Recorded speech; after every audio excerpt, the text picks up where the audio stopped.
Olá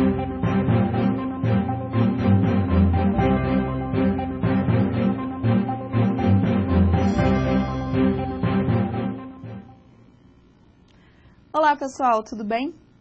Eu sou a professora Juliana Monteiro e o nosso propósito hoje é chamar a atenção para novidades legislativas. Algumas novidades foram do ano de 2013, outras do ano de 2014, mas todas elas de suma importância. Lembre-se sempre que quando você está se preparando para uma prova, seja ela uma prova da OAB ou de um concurso público, seja da primeira, da segunda fase, em que momento você estiver, é muito importante que você seja atualizado. O candidato tem que ser atualizado. Por quê? Porque é perfil da banca, e aí olhando para a prova da OAB, é perfil da banca realmente gostar de novidades. Então, eles vão cobrando para ver se você está atualizado. Com uma pequena observação, que na nossa aula de edital, eu deixei claro com vocês, que é a seguinte. O edital, e isso vem acontecendo normalmente exame a exame da OAB, ele vem dizendo que só pode ser objeto da prova aquela legislação vigente no momento em que sair o edital. Quando o edital for publicado, só pode ser cobrada a legislação vigente até o momento da publicação do edital. Então, o que acontece? Várias alterações legais vão acontecendo depois, e aí naquele exame específico não pode ser cobrado. Mas a partir dali, se a lei já estiver vigente, para o próximo exame, automaticamente já pode ser objeto de prova. Então, a gente tem várias coisas aqui, temos vários pontos importantes. Vamos trabalhar, então, com as principais alterações legislativas e pontos relevantes. Vamos nós? Então, vamos lá. Nós, então, vamos começar o nosso encontro justamente falando de uma alteração que veio por emenda constitucional. Alteração essa que veio no caso, em 2013, mas extremamente importante, que fala pra gente foi a emenda constitucional 72 de 2013. Isso mesmo. A emenda constitucional 72 de 2013. Ju, mas é de 2013. Eu sei que é de 2013, mas muito importante, você vai entender o porquê também de chamar a atenção. O que ela fez? A emenda 72 de 2013, ela alterou o parágrafo único do artigo 7º da Constituição. Nosso famoso artigo 7º da Constituição. Se você está falando em direito do trabalho, é importantíssimo que você leia com muito carinho, esteja antenado no artigo 7º da Constituição. E o parágrafo único é ele que traz quais os direitos constitucionais que são assegurados para os empregados domésticos. Porque o caput do artigo 7º da Constituição, ele diz que são direitos dos trabalhadores urbanos e rurais. Então, o caput do artigo 7º igualou em direitos dos trabalhadores urbanos e rurais. Mas, quando a gente chega no parágrafo único, o parágrafo único diz: são direitos assegurados à categoria dos trabalhadores domésticos ou aqueles previstos nos seguintes incisos. Então, o que acontece? Os domésticos, eles não são igualados em direitos totalmente com aqueles que são empregados urbanos e rurais. Ele terá aqueles direitos constitucionais que foram, então, mencionados no parágrafo único. Para que vocês tenham ideia, se você estudar com o seu parágrafo único desatualizado, antes da emenda constitucional 72 de 2013, nós tínhamos apenas 9 direitos aplicáveis aos empregados domésticos. O que aconteceu? Com a alteração da emenda 72 de 2013, que a gente está chamando a atenção, se a gente for contar, hoje a gente tem em torno de 25 direitos quase assegurados para os empregados domésticos. Então, o que vai acontecer? Consideravelmente, o rol de direitos ele foi o quê? Ampliado. Se a gente for ver, nós temos aqui 1, 2, 3, 4, vamos ver quantos? 1, 2, 3, 4, 1, 2, deixa eu só ver aqui, 1, 2, 3, 4, 5, 6, 7, 8, 9, 10, 11, 12, 13, 14, 15, 16, 17, 18, 19, 20, 21, 22, 23, 24, 25. Então, de 9, nós passamos para 25 direitos constitucionais assegurados para os empregados domésticos. O que vai acontecer? Você vai perceber que nós estamos sinalizando uma série de incisos que estão aqui no parágrafo único. Então, ele diz, olha, são assegurados a categoria dos trabalhadores domésticos direitos previstos nos seguintes incisos. Vem uma sequência de incisos. Depois ele diz assim, e atendidas as condições estabelecidas em lei e observada a simplificação do cumprimento das obrigações tributárias, principais e acessórias decorrentes da relação de trabalho, também terá os direitos previstos nos seguintes incisos. Então, eu te chamo a atenção para o seguinte. Você vai perceber, então, que primeiro vem uma sequência de incisos. E depois ele diz assim, de acordo com as previsões estabelecidas em lei, aí ele bota outros incisos no final. O inciso 1, 2, 3, 9, 12 e o 25. O que você deve saber? Primeiro, ver se a sua Constituição, melhor dizendo, está atualizada com a emenda 72 de 2013. O candidato tem que estar extremamente atualizado. Segunda coisa, no momento em que esta aula está sendo gravada, você tem que lembrar que, como eu tenho primeiro uma sequência de incisos, e no final do parágrafo a gente viu, na forma da lei, uma outra sequência menor de incisos. Vamos voltar aqui para a tela? Esses incisos que estão no final do parágrafo único do artigo 7º da Constituição, eles ainda estão dependendo de lei para instrumentalizá-los, melhor dizendo. Isso quer dizer que os incisos que aparecem inicialmente, esta sequência de incisos iniciais, eles são de aplicação imediata. Ou seja, esses incisos iniciais são de aplicação imediata. Se eles são de aplicação imediata, quer dizer que a partir do momento em que tivemos a emenda, eles podem automaticamente aparecer em prova e são imediatamente aplicáveis, da forma como estão previstos para os domésticos. Agora, esses incisos que estão no final dependem de lei. E aí eu faço a observação. No momento em que esta aula está sendo gravada, esta lei ainda tramita, mas ela ainda não foi ainda publicada, Então ela está sendo muito discutida, a gente achava que ela viria logo, Nós já estamos em 2014 e nada. A gente ainda não tem a lei para instrumentalizar. Então, esses incisos que estão no final do parágrafo único, eles não podem nem ser objeto de prova, no seguinte sentido, para você usar e aplicá-los, porque eles dependem de lei para instrumentalizar, tanto na prova quanto na prática, como vai ser a sua aplicação. Então, essa é a primeira observação importante, a emenda constitucional 72 de 2013, que alterou o parágrafo único, e essa alteração, sem dúvida. Só de falar para vocês que eram 9 direitos e hoje são 25, sem dúvida, ela ampliou os direitos constitucionais dos empregados domésticos, ok? Essa foi a nossa primeira alteração. Queridos, vamos agora na sequência. Uma outra alteração importante que nós tivemos foi uma alteração também ligada aos empregados domésticos. A alteração essa, já de 2014, uma lei que fala de uma punição, de uma multa, que temos previsão na CLT e foi estendida a previsão, inserindo o inciso na lei do empregado doméstico, podendo permitir o quê? A incidência de multa para aquele empregador que não assina o CTPS do seu empregado doméstico. Então, vejamos. Importante lembrar da Lei 12.964 de 2014. O que fez a Lei 12.964 de 2014 para o momento que a gente está chamando a atenção? Ela incluiu o artigo 6E,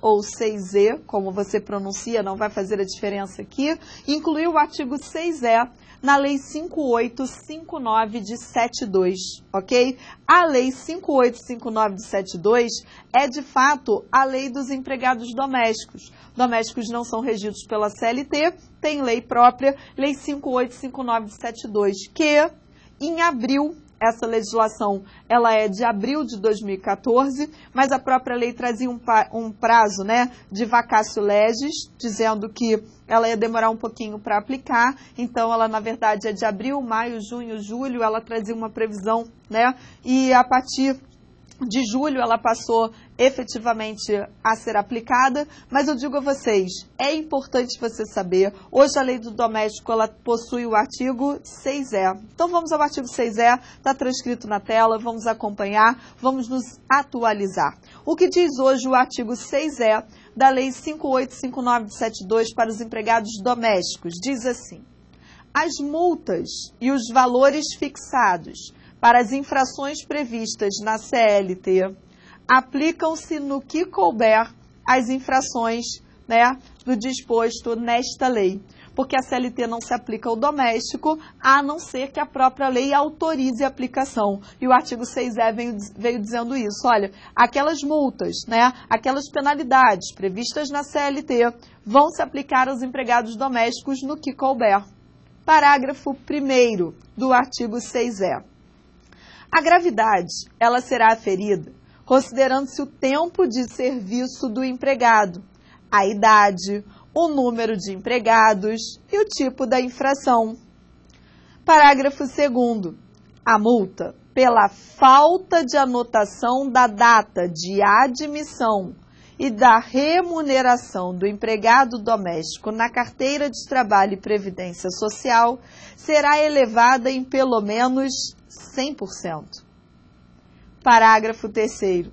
O percentual de elevação da multa de que trata o parágrafo 2º deste artigo poderá ser reduzido se o tempo de serviço for reconhecido voluntariamente pelo empregador. For voluntariamente reconhecido com a efetivação do recolhimento, no caso, com a efetivação das anotações pertinentes e do recolhimento daquelas contribuições previdenciárias devidas. Então, o que vai acontecer?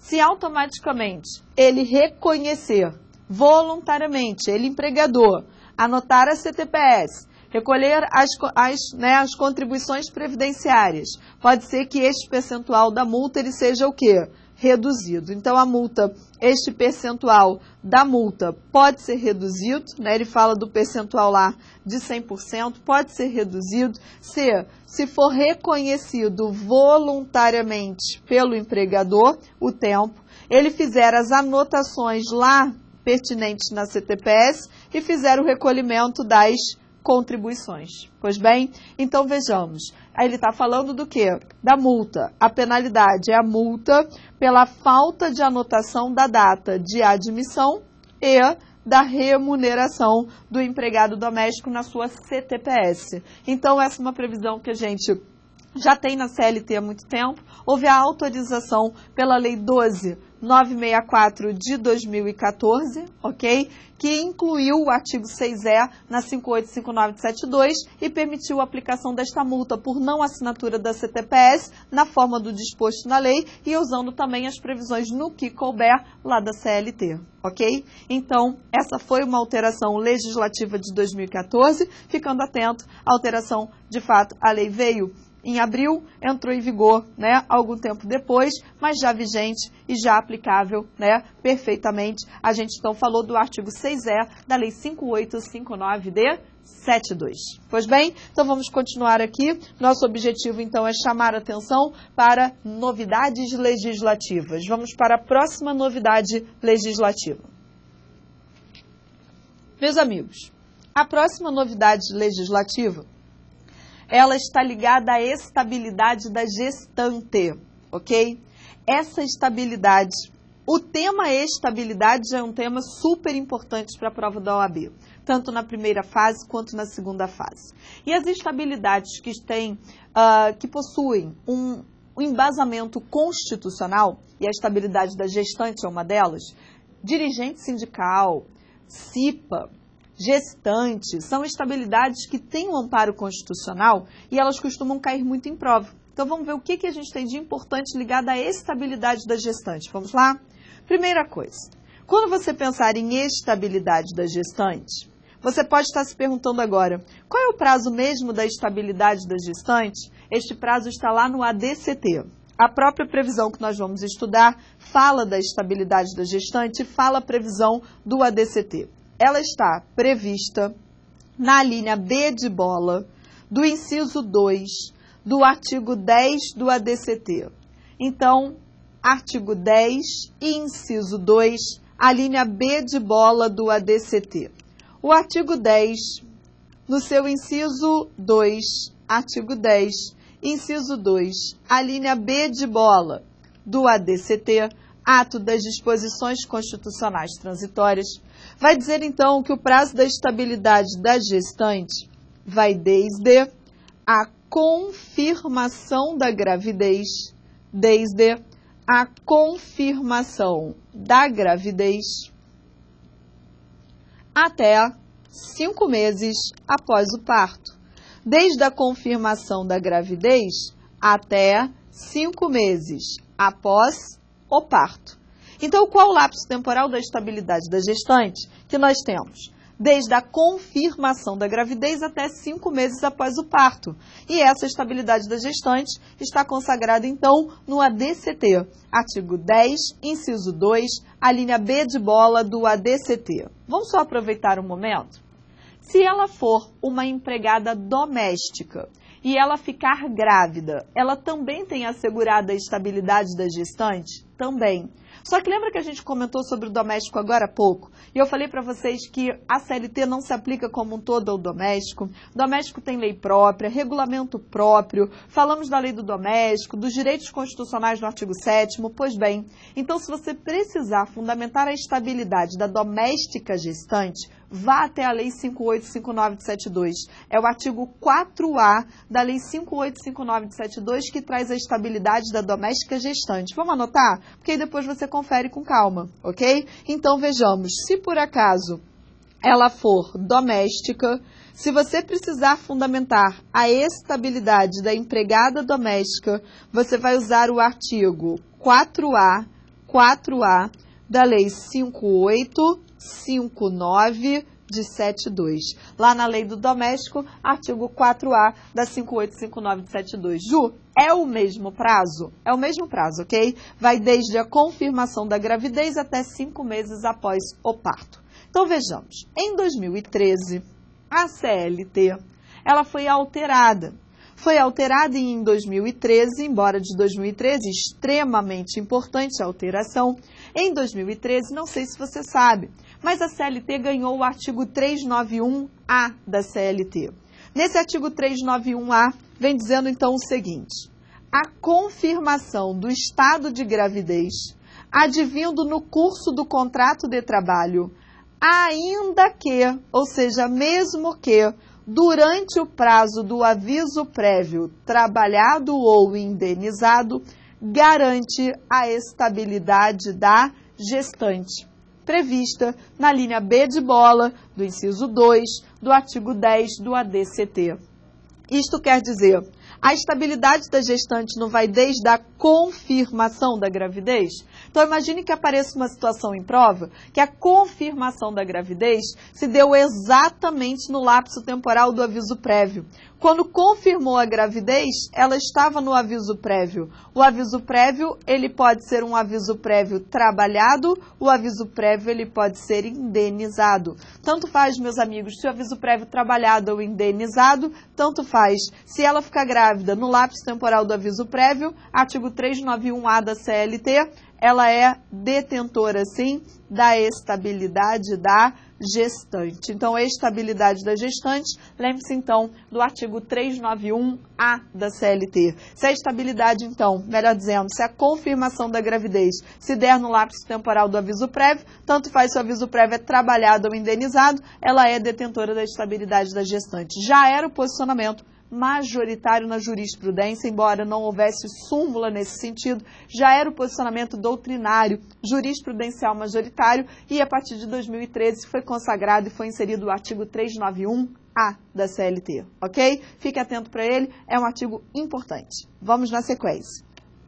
Na sequência do nosso papo, a estabilidade da gestante continua aparecendo e aparece agora com uma previsão legal de 2014, esta agora de 25 de junho de 2014, que foi a Lei Complementar 146, Lei Complementar 146, de 25 de junho de 2014. O que trouxe a Lei Complementar 146, de 25 de junho de 2014? Ela trouxe a possibilidade de estender a estabilidade da gestante para aquela que adotar um recém-nascido.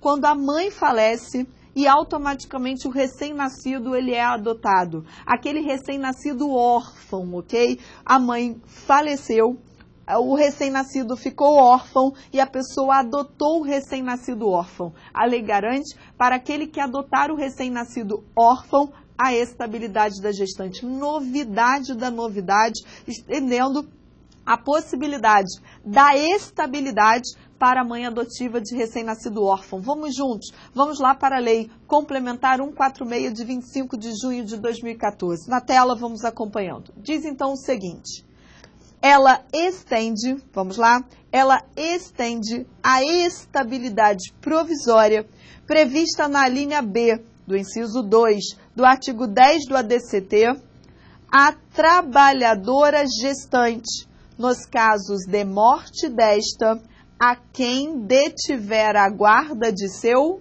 filho. Então, se a trabalhadora gestante falecer, o seu filho ficar órfão, aquele que, no caso então de morte desta, quem detiver a guarda do filho, vai ter estendido então a estabilidade da gestante. E aí diz então o artigo 1º da Lei Complementar 146.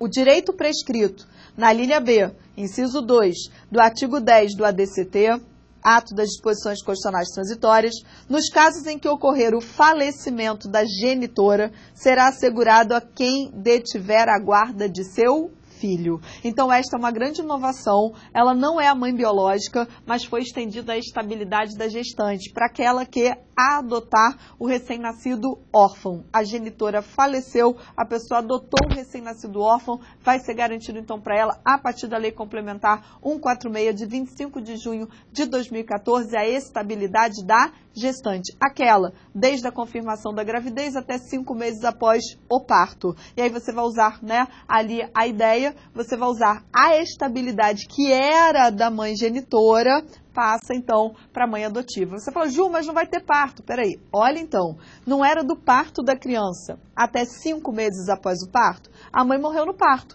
Então, a partir do parto, eu não tenho 5 meses, né? Até 5 meses após o parto. Então, a pessoa que adotar o recém-nascido órfão, até os 5 meses após o parto, vai estar beneficiado, então, pela estabilidade da gestante, ok? Então, essa foi uma alteração legislativa importante que trabalhamos. Ainda falando em gestante, só que o papo agora não é mais estabilidade da gestante, tome cuidado, mas sim a licença maternidade. Então agora, continuamos a falar de gestante, só que não mais no aspecto da estabilidade da gestante, um outro direito, inclusive constitucional, né, ligado à gestante, que é a licença maternidade. A licença maternidade na Constituição está no artigo 7º da Constituição, no inciso 18, artigo 7º, inciso 18 da Constituição. Então, a licença maternidade está no artigo 7º, inciso 18 da Constituição. Pois bem, agora, então, olhando para a licença maternidade. A licença maternidade, num primeiro momento, ela tem, então, se pensou na licença maternidade para a mãe biológica. Então, se você pensar nessa dicção constitucional, o artigo 392 da CLT, falando da licença maternidade da mãe biológica, aquela mãe que gerou a criança, diz que o prazo da licença maternidade é de 120 dias. Que os 120 dias podem começar do parto, ou os 120 dias podem começar, né, até antes do parto, até 28 dias antes do parto. Ju, onde está isso? No 392. O 392 falava da licença da licença maternidade para a mãe biológica. Qual foi uma grande inovação que já aconteceu não de hoje, mas já há algum tempo atrás? Foi criado, inserido na CLT, o 392A da CLT, estendendo a licença maternidade dos 120 dias para a mãe adotiva. Só que essa ideia de licença maternidade está incluída dentro do capítulo da CLT de proteção ao trabalho da mulher. Então, o 392A, que já foi incluído há algum tempo na CLT, estendeu a licença maternidade de 120 dias também para a mãe adotiva ou que obtiver guardas para fins de adoção de uma criança. Qual a grande novidade? A palavra de ordem do momento é não discriminar. o princípio da não discriminação, a Lei 9.029 de 95, se você não conhece, vai até ela, anota, 9.029 de 95. Ela fala, é a lei de não discriminação, é não discriminação na admissão do empregado, é não discriminação no ambiente de trabalho, não discriminação ao dispensar o empregado. A palavra de ordem do momento é não discriminar. Lei 9.029 de 95. E a ideia de não discriminação vem presente na alteração que a gente teve em 2013, porque a mãe adotiva, mãe, estou falando de mulher, mãe adotiva, já tinha o seu direito estendido desde quando o 392A foi incluído na CLT. Só que a grande inovação em 2013 é que eles estenderam a possibilidade não só para a mulher que conseguir a guarda, né, de uma criança, mas também estenderam a possibilidade para homens. Quando? Quando você vai ver nas alterações de outubro de 2013, que nós vamos agora analisar, diz que a licença maternidade para aqueles que adotar ou obtiver guarda sendo empregada ou empregado. Então, a ideia de não discriminação, se um homem, né, empregado, regido pela CLT, adotar uma criança, compatível à regra, ele pode ser beneficiado pela licença maternidade dos 120 dias, ok? Então, vamos juntos aqui, vamos ver essas alterações de 24 de outubro de 2013. O que aconteceu? A lei 12.873, de 24 de outubro de 2013, a Lei 12.873, de 2013, ela fez uma alteração e no artigo 6A, né, o artigo 6º, melhor dizendo, da Lei 12.873, vem dizendo assim: a consolidação das leis do trabalho passa a vigorar com as seguintes alterações. Né? Então, quais foram as alterações incluídas na CLT em 2013 pela Lei 12.873 de 2013? O artigo 392A já existia, ok? E ele falava, já existia falando, a empregada que adotar ou obtiver guarda judicial para fins de adoção de criança será concedida licença maternidade nos termos do artigo 392 da CLT. Foi o que eu disse a vocês, esse artigo 392A não é novo, a novidade é o parágrafo 5º. Parágrafo 5º do 392A, que foi incluído em 2013. A adoção ou guarda judicial conjunta ensejará a concessão de licença maternidade a apenas um dos adotantes ou guardiães, empregado ou empregada. Olha aqui o que eu falei para vocês, empregado ou empregada. Todo o comando anterior só falava em empregada, empregada, empregada. Está no capítulo da mulher. E aqui ele está falando o quê? Ele está falando empregado. Então, essa foi a grande inovação. A ideia de não discriminar, né? Pode ser, então, o quê? Empregado ou empregada. Só que aqui ele falou de guarda judicial, o quê? Conjunta. Ah, então se há um casal, né? Marido e mulher adotam uma criança. Então, quem vai ter a licença maternidade agora, já que pode ser para o empregado ou empregada? Um deles. Pode ser o empregado, pode ser a empregada. Pode ser homem ou mulher. Mas se a guarda for conjunta, só um deles que vai ter a licença maternidade garantida de 120 dias, ok? Então, essa foi uma alteração importante. Foi incluído o parágrafo 5º lá no artigo 392A da CLT. Não pare por aí. Ainda pela mesma alteração, além da inclusão do parágrafo 5º no 392A, foram incluídos na CLT o 392B de bola e o 392C, ok? 392B, 392C. O que dispõe o artigo 392B de bola? Ele diz assim: em caso de morte da genitora, é assegurado ao cônjuge ou companheiro empregado o gozo de licença por todo o período da licença maternidade ou pelo tempo restante a que teria direito a mãe, salvo, exceto, no caso de falecimento de filho ou abandono. Qual é o objetivo da licença maternidade de 120 dias? Poder cuidar daquela criança. Então diz o seguinte: a genitora faleceu, só que ela é casada ou ela tem um companheiro.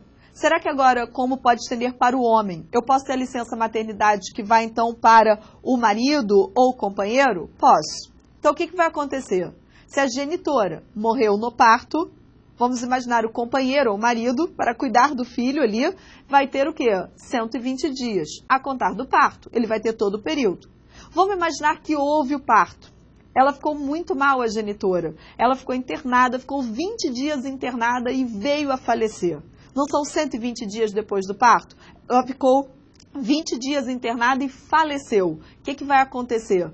O pai ou o companheiro, pai da criança, vai ter o quê? Mais 100 dias, que era o que faltava para complementar, ok? Isso veio tudo do fruto da possibilidade da licença maternidade também ser estendida para empregado ou empregada. E não pare por aí. Vamos agora ao 392C, também incluído em 2013, vamos ao 392C. O que diz o 392C? Aplica-se no que couber o disposto no 392A e o 392B ao empregado que adotar ou obtiver guarda judicial para fins de adoção. Se alguma dúvida restou, aqui está muito claro. Aplica-se no que couber ao empregado que, adotar ou obtiver guarda para fins de adoção. Então, essa foi uma alteração importante, foi de 2013, mas extremamente importante. Lembre-se que tudo isso que a gente está conversando se trata da licença maternidade, ok?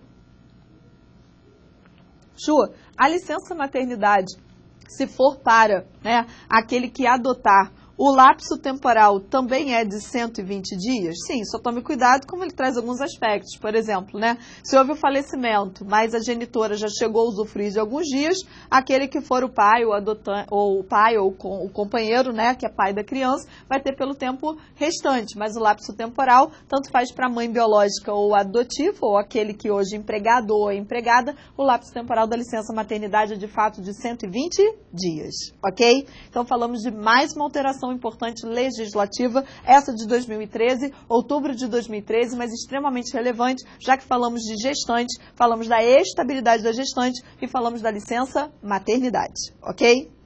Vamos agora para uma outra alteração. A próxima alteração vem do adicional de periculosidade. Se você já teve nesse momento a oportunidade, de assistir a aula de súmulas, AJs, você vai perceber que quando eu trabalhei com súmulas, OJs, se você não assistiu ainda, você vai ver, que quando você fala em adicional de periculosidade, os adicionais de periculosidade e insalubridade caem muito em prova. Tivemos súmulas, OJs novas em 2014, em 2013, ok? Então, prestem atenção que é um tema que também você tem que olhar para um aspecto jurisprudencial, mas agora o objetivo são novidades legislativas. O que a gente teve de alteração ligado ao adicional de periculosidade? Vamos ao artigo 193 da CLT. Artigo 193. Não me custa nada chamar a atenção que em 2012, foi dezembro de 2012, mas enfim, sempre bom chamar a atenção. Esse artigo 193 foi todo reformulado. Se você abrir o seu artigo 193, você vai ver que ele está todo alterado, reformulado pela uma lei, que foi a Lei 12.740 de 2012. O que ela fez? Ela separou, no caso, inciso 1 e inciso 2, o artigo 193.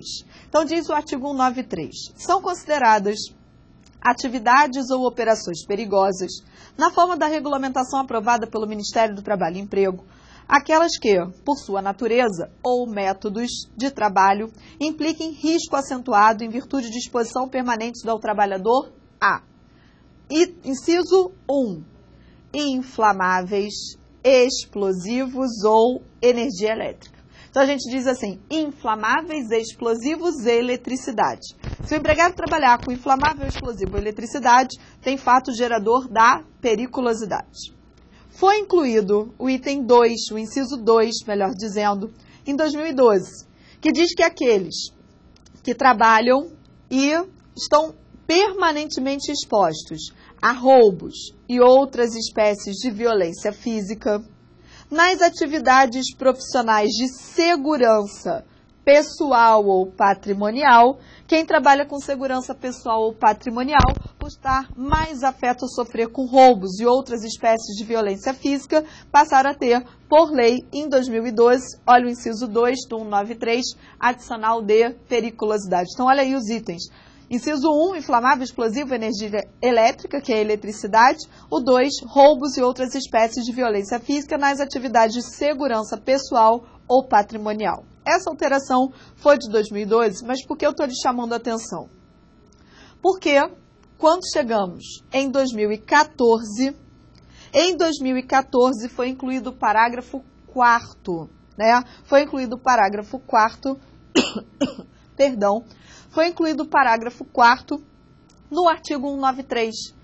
Hoje eu estou abrindo meu parágrafo 4º, não tem o 193, então se não tiver, vamos prestar atenção. Em 2014, né, nós tivemos a inclusão do parágrafo 4º no artigo 193, isso aconteceu em junho de 2014, então vamos dar uma olhada aqui, né, foi automaticamente incluído o parágrafo 4º, que diz assim: são também consideradas perigosas as atividades de trabalhador em motocicleta. Então, quando foi em 2014, vejam, a alteração é de 2014, foi incluído em 2014 o parágrafo 4º e mais um fato gerador de periculosidade. São também consideradas perigosas as atividades de trabalhador em motocicleta. Ju, se ele tiver direito ao adicional de periculosidade, qual é mesmo o percentual do adicional? É só você aproveitar e dar uma olhada no parágrafo 1º. O parágrafo 1º diz que o adicional de periculosidade é de 30%. 30% sobre o salário do empregado.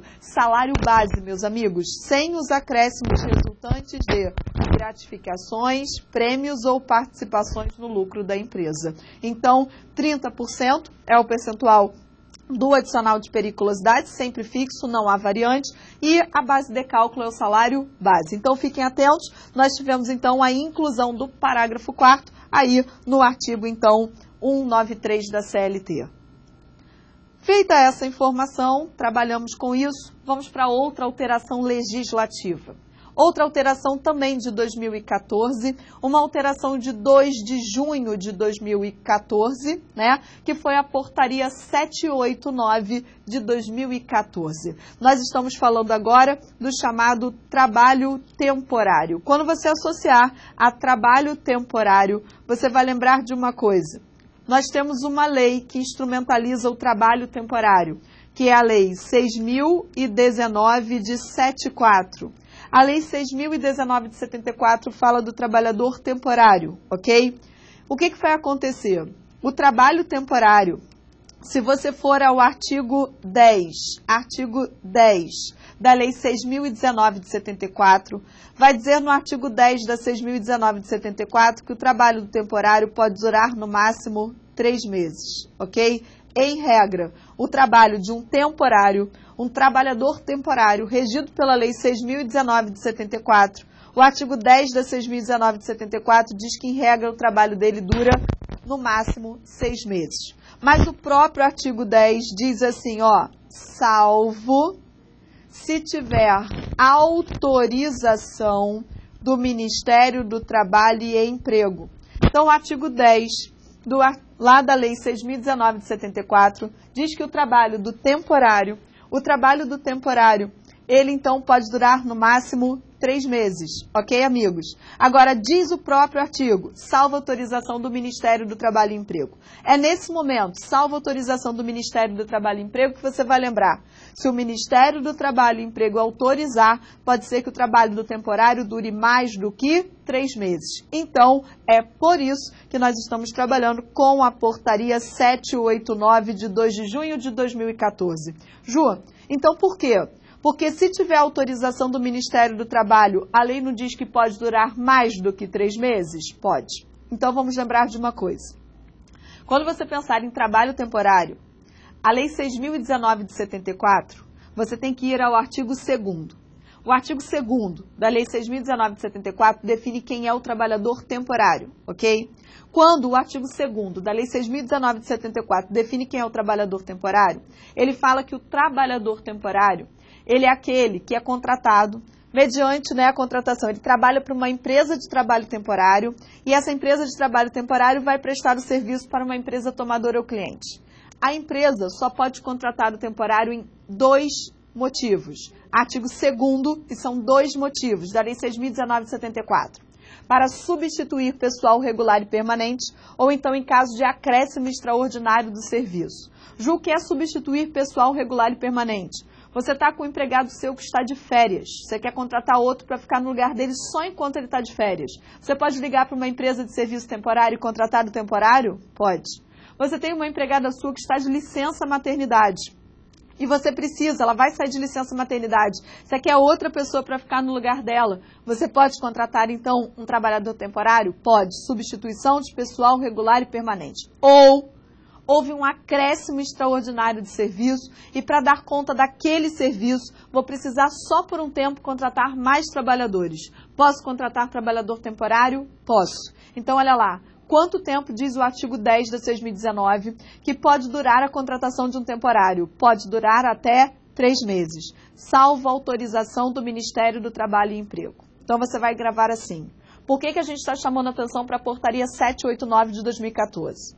Porque primeira coisa, se for para substituir pessoal regular e permanente, se for um temporário para substituir pessoal regular e permanente, em regra pode durar 3 meses. Mas se tiver autorização do Ministério do Trabalho e Emprego, hoje, com a portaria 789, para substituir pessoal que em regra são 3 meses, se tiver autorização, eu posso chegar a um total de 9 meses. Ou seja, já tenho 3 iniciais, ele pode ser prorrogado e pode atingir a um total de, no máximo, 9 meses. Mas por qual motivo? Substituição de pessoal regular e permanente. Agora, se for para acréscimo extraordinário de serviço, máximo 3 meses. Para acréscimo extraordinário de serviço, no máximo 3 meses. Mas se tiver autorização do Ministério do Trabalho e Emprego, a portaria 789, a gente já vai ver, diz que eu posso prorrogar por, no máximo, mais 3 meses. Então, se for para acréscimo extraordinário de serviço, eu posso ter um limite de, no máximo, 6. Qual a grande inovação? Que se for para substituir pessoal regular e permanente, eu posso chegar a até 9 meses, ok? Então, vamos juntos. Portaria 789, e diante de tudo que a gente conversou, ela diz então assim, essa portaria, ela vem trazendo a autorização para a celebração do contrato de trabalho temporário por prazo superior a 3 meses. Então, vejamos.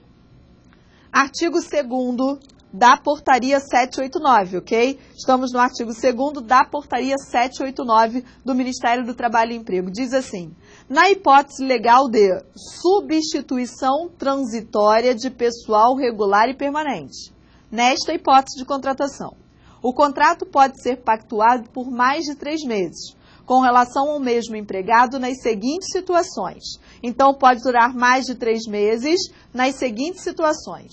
Primeira delas, quando ocorrer circunstâncias já conhecidas na data da celebração que justifiquem a contratação do trabalhador temporário por período superior a 3 meses. Ou, quando houver motivo que justifique a prorrogação do contrato do trabalho do temporário que exceda o prazo total de 3 meses de duração. Aí vejamos, ainda na portaria, parágrafo único do artigo 2º que estamos lendo, da portaria 789 de 2014 do Ministério do Trabalho. Parágrafo único do artigo 2º. Observadas as condições estabelecidas neste artigo, a duração do contrato de trabalho do temporário, incluídas as prorrogações, não pode ultrapassar um período total de 9 meses. Então, foi o que eu disse a vocês. Quando for para substituição de pessoal, somando o tempo inicialmente contratado, que é de no máximo 3 meses, e incluídas as prorrogações, eu tenho um limite de no máximo 9 meses. Então, hoje, posso chegar até 9 meses a contratação de um temporário, mas aquele temporário, se for para substituir pessoal regular ou permanente. Agora, lembra que o artigo 2º da 6.019 traz outro motivo? Qual é o outro motivo? O outro motivo é para acréscimo extraordinário de serviço. Vamos lá, então? Pois bem, continue na portaria 789, tá, de 2014, do Ministério do Trabalho e Emprego.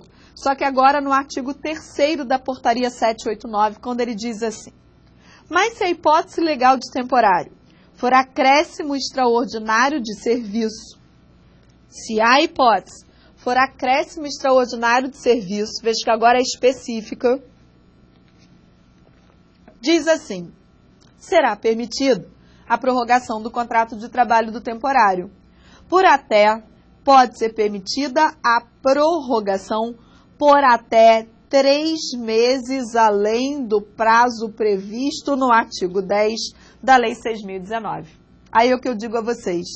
Se a Lei 6.019, a gente já viu que no artigo 10 traz um prazo de 3 meses e diz aqui que na hipótese de acréscimo extraordinário de serviço é permitida a prorrogação por até 3 meses além do prazo, então seriam 3 meses, que já é o prazo regulamentar, pode ser prorrogado por mais 3 meses, então o total, neste caso, só pode chegar a 6 meses. Agora, se for para substituir pessoal regular e permanente, a gente já viu que para substituir pessoal, no caso de substituição de pessoal, pode ser que chegue até 9 meses. Essa foi uma grande inovação, preste atenção, estou fazendo com vocês bonitinho e separado para você acompanhar. Cuidado porque andam falando assim, olha, mudou agora, temporário pode ser contratado por 9 meses. Só que as pessoas falam e elas não separam. A possibilidade, a gente viu na portaria 789 de 2014, a possibilidade de prorrogar, né, e automaticamente chegarmos a 9 meses, foi só para a hipótese de temporário, se for para substituição temporária de pessoal regular e permanente. Para outra hipótese, que é acréscimo de serviço, continuam podendo ter a prorrogação por apenas mais 3 meses, além dos 3 que já temos, totalizando então os 6 meses que já havia na portaria anterior, lá de 2010. Tá bom, queridos? Então, essa é a alteração do trabalho temporário. Vamos agora para outra alteração. Vamos visualizar uma coisa. O TST, ele trouxe uma série de alterações legislativas, tá? Alterações essas que foram bem profundas na sistemática recursal trabalhista, ok? Quem foi responsável por essas profundas alterações da sistemática recursal trabalhista? Foi a Lei 13.015 de 2014. A Lei 13.015 de 2014, ela alterou sensivelmente várias previsões ligadas ao recurso de revista, alterou embargos ao TST, trouxe alteração lá nos embargos de declaração e, enfim, nós tivemos várias alterações da sistemática recursal trabalhista, trazidas, então, essas alterações pela Lei 13.015. Então, vamos deixar claro uma coisa. Eu vou sinalizar para vocês, primeiro, a importância para você conhecer a Lei 13.015, que alterou e incluiu uma série de dispositivos, na verdade, ela alterou os dispositivos da CLT, vários, ligados à parte recursal. Vamos ver quais os artigos que foram alterados, mas já digo a vocês que você tem que sentar, ler com carinho e na aula própria de processo você vai ter todo o trabalho exato. Qual é o tipo de recurso, quando ele cabe, o que mudou, porque senão a gente teria que ter uma aula só para isso. E o nosso intuito é trabalhar com novidades legislativas e eu já estou sinalizando que essa é uma mega novidade legislativa de 2014, a Lei 13.015. Vamos chamar a atenção para os pontos e depois na aula de processo do trabalho, quando você for ter aula de processo, você vai ter todo o trabalho detalhado diante das alterações que aqui aconteceram. Nós vamos sinalizar qual foi o principal objetivo dessas alterações e quais foram as principais, até para a gente chamar a atenção, que é o nosso objetivo, não é mesmo? Então vamos lá? Vejamos. Por quê? Que quando a gente olha para a Lei 13.015, o que fez o legislador a alterar consideravelmente a sistemática recursal trabalhista, né? Essa Lei 13.015 de 2014, ela alterou o processamento dos recursos no âmbito da Justiça do Trabalho. Essa lei, ela é uma lei de julho de 2014, tá? Ela é de 21 de julho de 2014, mas já sinalizo, né, que a entrada dela em vigor, ela tem um período de vacatio legis, então em setembro, né, a entrada em vigor, porque tem lei que entra em vigor na data da publicação, mas tem outras que têm um lapso temporal de vacatio legis. Essa Lei 13.015, embora de julho, né, ela traz o prazo de vacatio, entrando em vigor a partir de setembro de 2014, ok? Então vamos ver, ela alterou a sistemática. E vamos voltar para a nossa tela. Qual foi o objetivo principal de todas essas alterações? Não é novidade que o Poder Judiciário está abarrotado. O Judiciário Trabalhista está com uma enxurrada de ações e isso, com certeza, vai prejudicando a tão almejada celeridade. Então, qual o objetivo dessas alterações? Evitar a procrastinação. O que seria a procrastinação? Ficar recorrendo por recorrer, empurrando com a barriga e só tumultuando e automaticamente alcançar uma maior celeridade, já que o número de processos é realmente muito grande, evitar recorrer por recorrer, né? E automaticamente evitando a procrastinação e alcançando celeridade. Vamos então visualizar que quando a gente fala dessas alterações, o artigo 897-A da CLT, o 897-A, fala dos embargos de declaração. Os embargos de declaração, né? O artigo 897-A sofreu alteração, né? E o antigo parágrafo único, o que aconteceu? O antigo parágrafo único foi convertido em parágrafo primeiro, já foi uma alteração do artigo, tá? Então, o antigo parágrafo único convertido em parágrafo primeiro diz: os erros materiais continuam sendo corrigidos de ofício ou a requerimento de qualquer das partes. Então, não houve alteração, só que, como outros parágrafos foram incluídos, os parágrafos 2º e 3º, o parágrafo que era único virou parágrafo 1º. Erros materiais continuam sendo corrigidos de ofício ou a requerimento. O que aconteceu com a inclusão dos parágrafos 2º e 3º? Os embargos de declaração está no CPC, mas veio então agora precisamente para o processo do trabalho, vem dizendo então que os embargos de declaração eles interrompem o prazo para a interposição de demais recursos. É verdade. Quando se fala que interrompe o prazo, zera a contagem do prazo por conta da interposição dos embargos e quando for voltar a contar, volta a contar do zero, tudo de novo, ok? Então, os embargos de declaração interrompem a contagem do prazo para os demais recursos por qualquer das partes, salvo. Aí ele traz a exceção, salvo quando?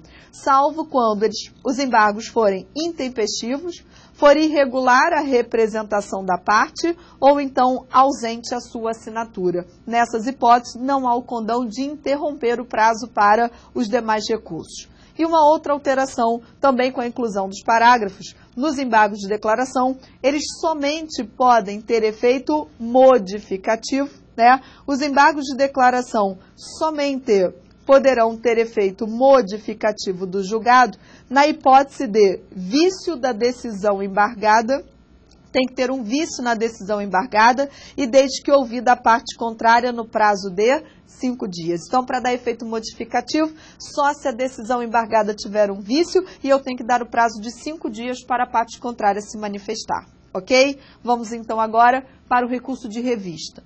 Nesse dispositivo, no artigo 896 da CLT, vocês vão encontrar várias alterações. Como eu disse a vocês, eu não vou artigo por artigo, inciso por inciso, o que foi alterado.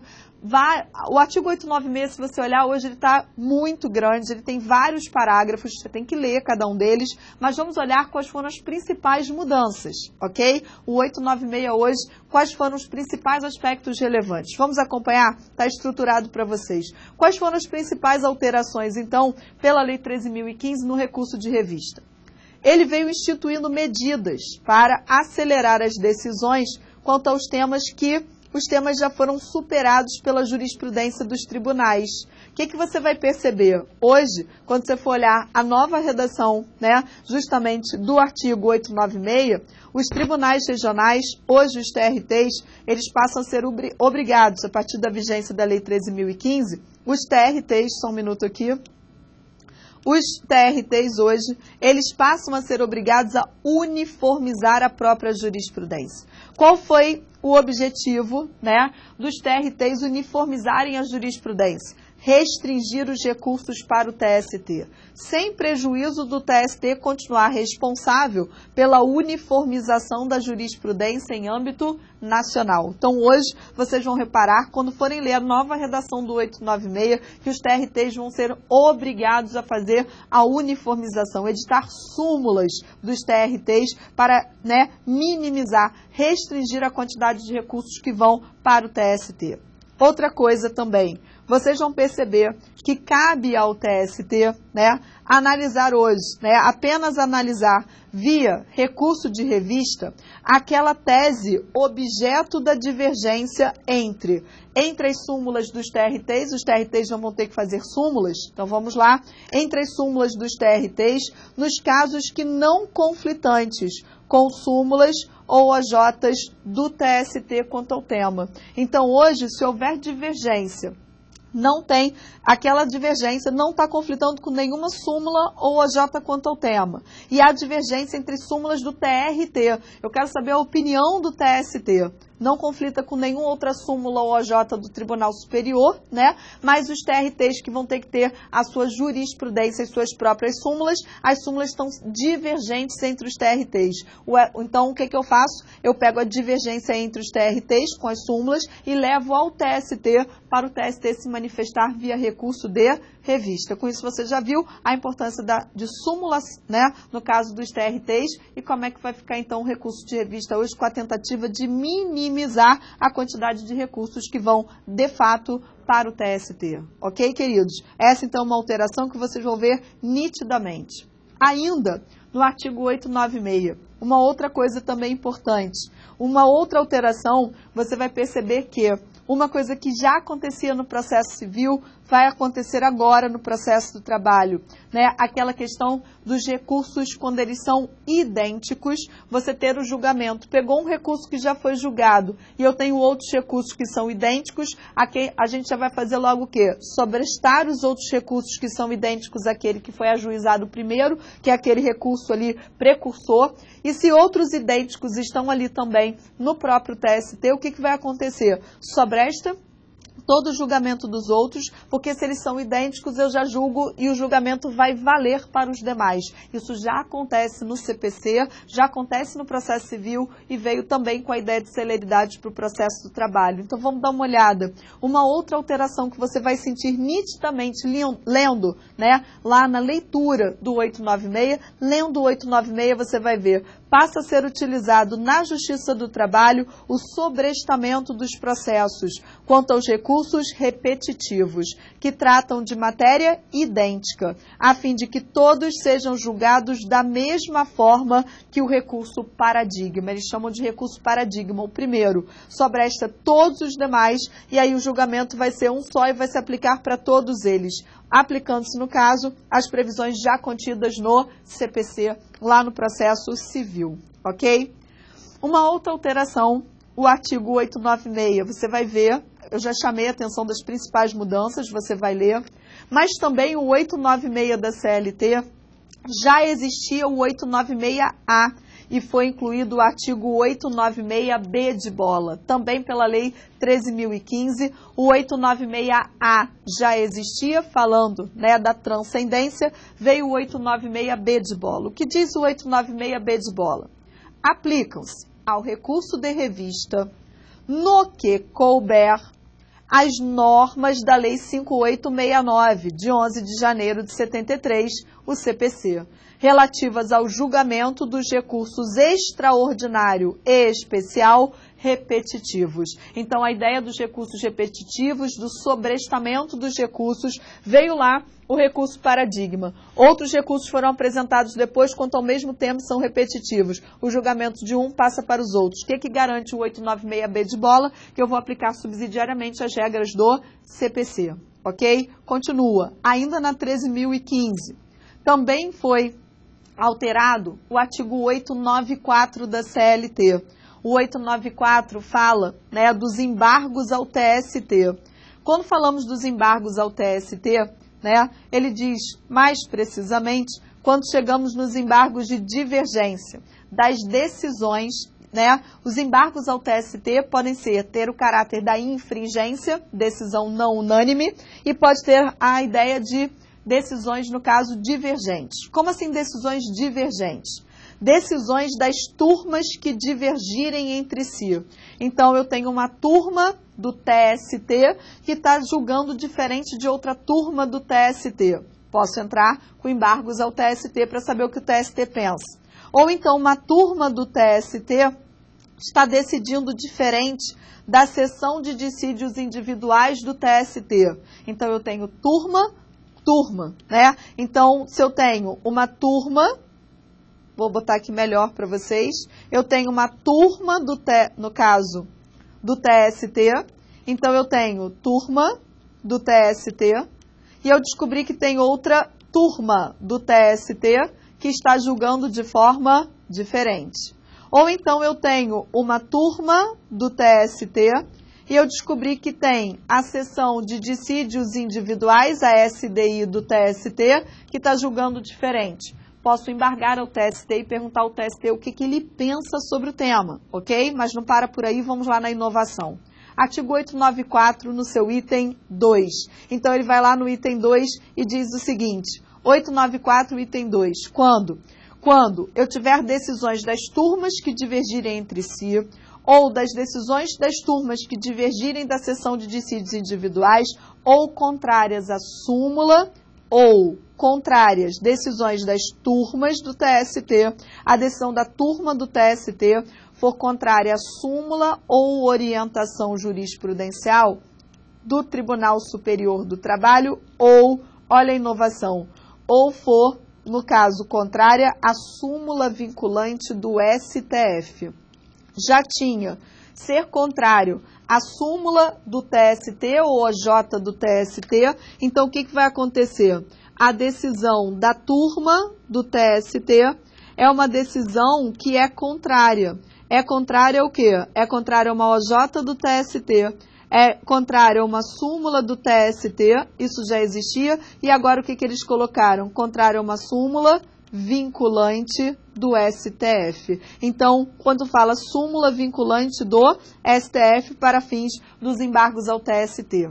E aqui também foi incluído o parágrafo 2º, né? Incluíram, e olha de novo no parágrafo 2º. A divergência apta a ensejar os embargos ao TST, né, deve ser atual, não se considerando tal a que já foi ultrapassada por súmula do TST ou súmula do STF, do Supremo Tribunal Federal, ou superada por iterativa e notória jurisprudência do próprio TST. Então, você já sentiu que toda modificação vem no sentido de tentar o quê? Minimizar a quantidade de recursos para o próprio TST, ok?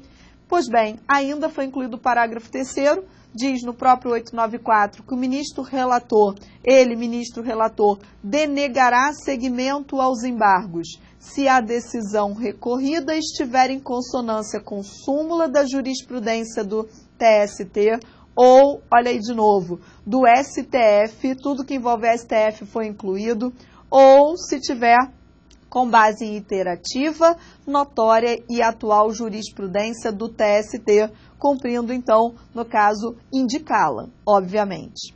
E também diz que nas hipóteses de intempestividade, deserção, irregularidade de representação, ausência de qualquer outro pressuposto no caso, né, ou dos pressupostos de admissibilidade, aqueles extrínsecos. Então, o que vai acontecer?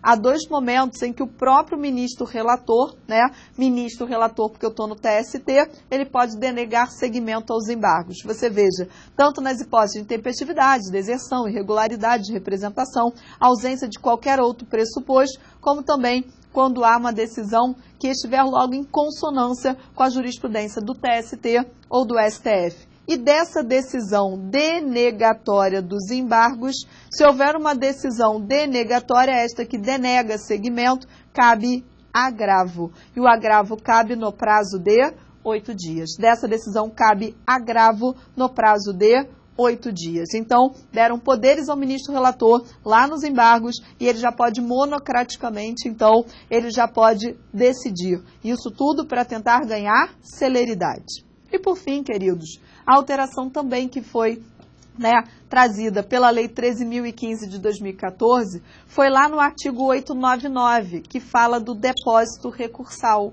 Por quê? Porque quando ele fala do depósito recursal no agravo de instrumento, o agravo de instrumento, diz o parágrafo 7º, que ele tem, né, na verdade referido aqui, um depósito recursal de 50% do valor do recurso que eu pretendo destrancar.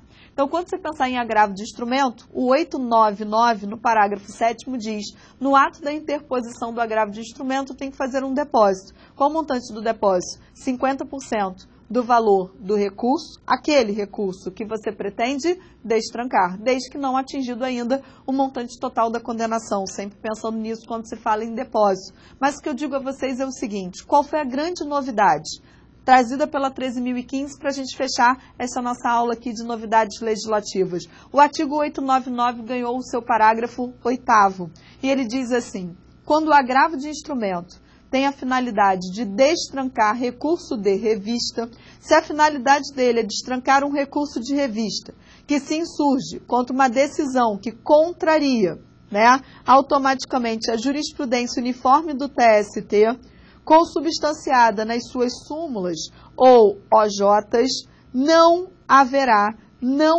obrigatoriedade de se efetuar o depósito referido no parágrafo 7º. Então, vejam, não haverá necessidade, não haverá obrigatoriedade de se efetuar o depósito. Então, eles criaram uma exceção. Nessa hipótese, então, é dispensado o depósito previsto em lei. Ok? Então, esse nosso papo teve o propósito de trabalhar com as principais novidades legislativas.